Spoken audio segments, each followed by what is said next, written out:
¿Qué tal, amigos y compañeros de la Universidad Virtual del Estado de Guanajuato, UVEG? De nueva cuenta, su servidor y amigo Juan Pedro Vargas Rodríguez, estudiante de la licenciatura en Derecho, con la matrícula 19015150, me presento ante ustedes para dar cumplimiento al reto número 6 sobre recursos en esta unidad número 3 de este módulo del juicio de amparo 2 que acertada y atinadamente dirige o es nuestro asesor la licenciada Carelia Hernández Arteaga, a quien le mando un saludo. Saludo también con mucho aprecio ya desde hace buen ratito a mi tutora, la licenciada Luisa Alquiciras Terrones. En esta fecha de martes 1 de febrero ya del 22, realizo este video para poder aprobar la materia antecitada del juicio de amparo, que en lo personal me agrada, me gusta mucho. Encuentro en mí una movilidad de saberes muy interesante que me llevan a tener un conocimiento significativo de lo que es el amparo en nuestro país. A raíz de la investigación, de los libros recomendados, de algunos autores clásicos que he encontrado aquí sobre el juicio de amparo, como don Ignacio Burgoa Orihuela. Dicho lo anterior, hago una pequeña introducción para este video, que por cierto está abierto en mi canal de YouTube. Ya les haré llegar el link correspondiente como su servidor Pedro Vargas. El derecho es una materia muy interesante e importante en la vida del hombre. Hay que entenderlo como un conjunto de normas jurídicas que se encargan de regular el comportamiento, la conducta del individuo, y que si éstas no son respetadas o no se acatan, un juez de control puede emitir una sentencia nada favorable, nada grata, en este caso para el infractor, que puede llegar hasta privarlo de la libertad. Entonces el derecho sirve para mantener organizada la sociedad, libre de toda anarquía, de todo caos. El derecho forma parte de las ciencias sociales, de las ciencias del espíritu, de las ciencias del hombre, como bien puede ser la historia, puede ser la antropología, la sociología, la economía. Yo hago una especie de analogía y comparo al derecho como un árbol frondoso, el cual la raíz propia es el derecho sustantivo y el tronco en lo personal es el derecho penal, y las ramas puede ser el mismo mercantil, puede ser en este caso el derecho constitucional, el fiscal, el agrario, el administrativo. De una manera u otra, todas esas ramas, ¿verdad?, son muy importantes para el estudio de nuestra materia. Sin embargo, las hojas de este arbolito frondoso, una de ellas bien puede ser el amparo, el juicio de amparo, que, insisto, es también muy importante. El amparo, entendido en este caso como un recurso, como un medio que tiene el hombre para protegerse del abuso de la autoridad federal o estatal o municipal, cuando considera que sus derechos fundamentales y humanos han sido o están siendo en este caso violados. Por lo tanto, el amparo es una especie también como de escudo. El amparo tiene su fundamento legal en el artículo 103 y en el 107 de la Constitución Política de los Estados Unidos Mexicanos, pero también en la propia ley de amparo. Entonces, hay que decirlo, el amparo es un juicio sobre un mismo juicio. Insisto yo, es algo muy delicado. Yo aprovecho, encontré un video muy interesante, con todo respeto, del maestro Miguel Carbonell, quien dice que todo abogado debe de saber de amparo. Un buen abogado debe de saber de amparo, porque el amparo te lo vas a encontrar por todos lados de tu vida, en este caso jurídica. Y le concedo la razón al maestro Carbonell. Hay que saber precisamente de amparo, aunque hay abogados que exageran porque todo lo quieren resolver, en este caso con el amparo. Y la verdad que no es así.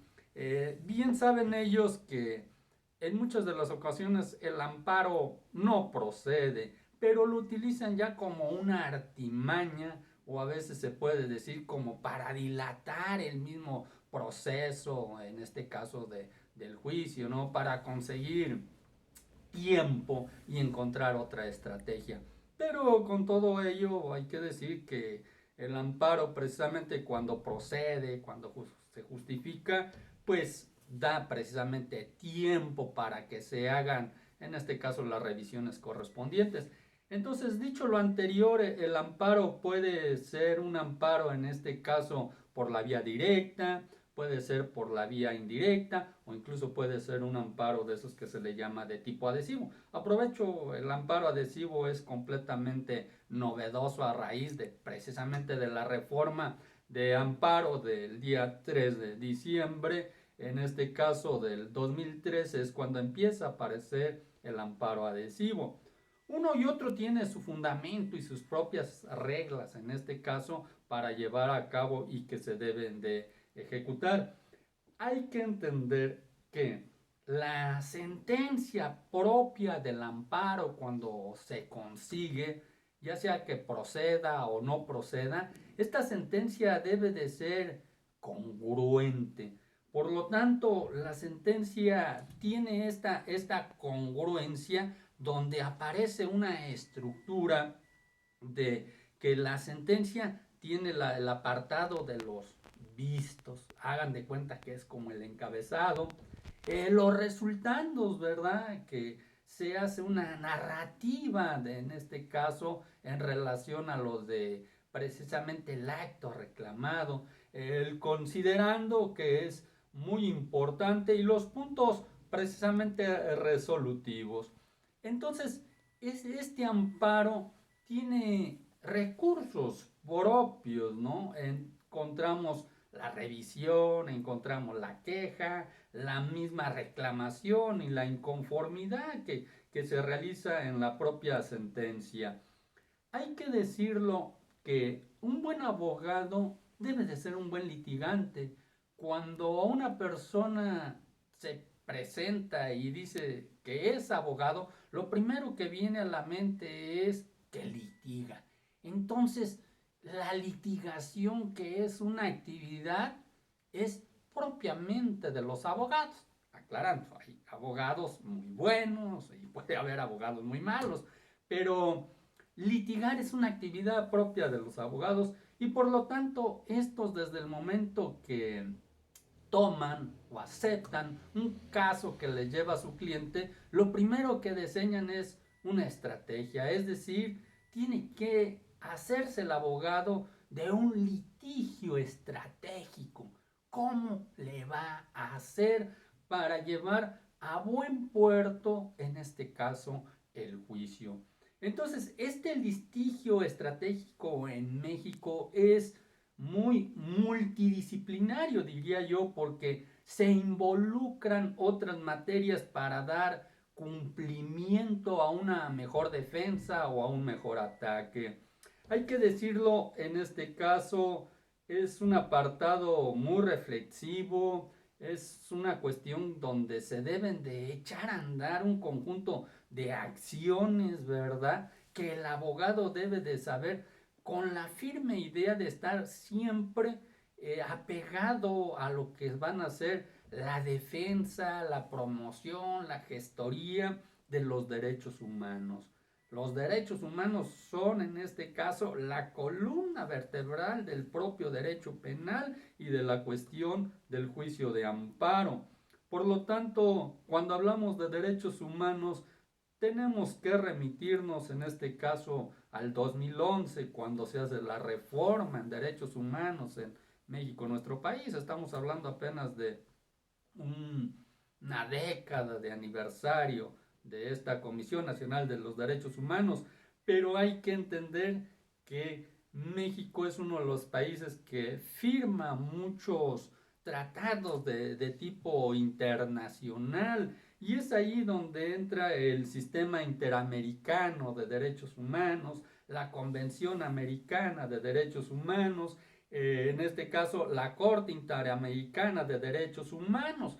Hay que decirlo que los derechos humanos en nuestro país deben de ir de la mano con lo que se promociona en estos tratados de tipo internacional, que no deben de oponerse a la cuestión constitucional. Si bien es cierto, la Constitución Política de los Estados Unidos Mexicanos en el artículo 133 nos habla de lo que es la supremacía de la Constitución, hay que decirlo que estamos en una cuestión ahorita de una convencionalidad, ¿verdad? Nadie debe de ir en contra, en este caso, de la Constitución, pero hay que decirlo, en muchas de las veces sí hay que ir en contra de la ley, o en este caso podemos decir ampararnos ante una ley que consideramos, lo he dicho yo, que está dañando nuestros intereses. Y para eso precisamente es en este caso el amparo.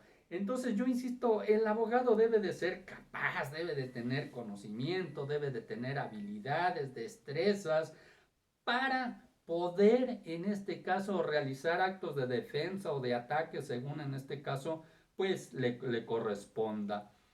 Quiero que sepan que he decidido yo estudiar un poco más sobre la cuestión de lo que tiene que ver del acceso a la información pública. Es muy importante que nosotros conozcamos qué pasa con los funcionarios, incluso pues es un derecho que tengo yo como mexicano, ¿verdad? El artículo 8 constitucional me da el derecho de petición para solicitar una audiencia o incluso para saber de cuántos son lo que ganan, en este caso los salarios que tienen los funcionarios, los servidores públicos.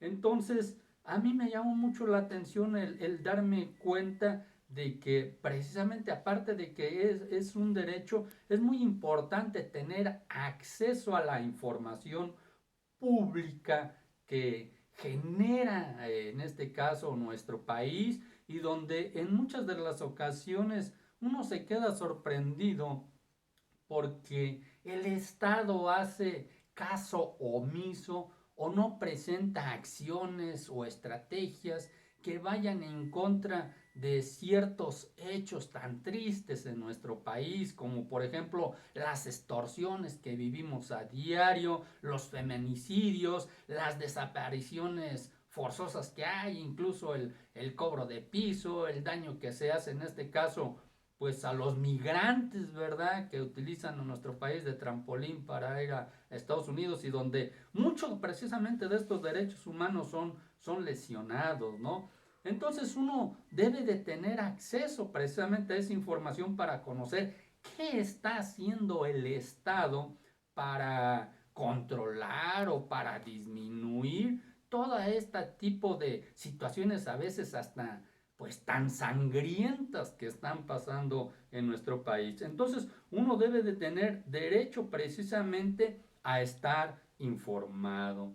Lo del litigio estratégico es muy interesante porque gracias a ello un grupo de abogados puede formar, por ejemplo, una organización no gubernamental o una asociación, y entre ellos, yo lo he dicho, utilizar al propio derecho para que tengamos un sistema más justo, donde vivamos un estado fuerte en cuestiones democráticas, en cuestiones, en este caso, económicas, en cuestiones políticas, en cuestiones sociales. El Estado debe de tener la obligación, más bien está obligado a velar por los intereses del individuo, de la persona, de la sociedad y del Estado mismo. Entonces, la labor que realizan los abogados con este litigio estratégico es una forma de presionar también y de hacer valer los derechos humanos, insisto, los derechos fundamentales para poder salir adelante. Y yo insisto, presionar para que se nos informe, para que esa información sea pública, sea detallada, sea convincente y que nosotros como sociedad, hay que decirlo, pues tengamos precisamente una conciencia social y donde este derecho sea de interés público y que nosotros estemos más participativos y también hay que decirlo, que tengamos más conocimiento de qué es lo que están haciendo nuestros funcionarios. Para ello, yo insisto, muy importante saber y conocer las formas incluso como se comunican con nosotros. Un detalle, un paréntesis, por ahí a una periodista le bloquearon su cuenta de Twitter, un funcionario público, ¿verdad? Y de inmediato ella consiguió un amparo y la corte, como dijo el gran jurista, así lo dijo la corte, tuvo que desbloquearla porque en ese momento a ella se le negaba un derecho a la información que ella publica para todos nosotros. Entonces, hasta en las redes sociales es muy importante el cómo se manejan y qué información hay para nosotros los ciudadanos. Servidor y amigo Pedro Vargas, los espero en mi canal de Twitter, en mi canal de YouTube y de nueva cuenta. Muchísimas gracias por todo. Saludos a todos. Gracias.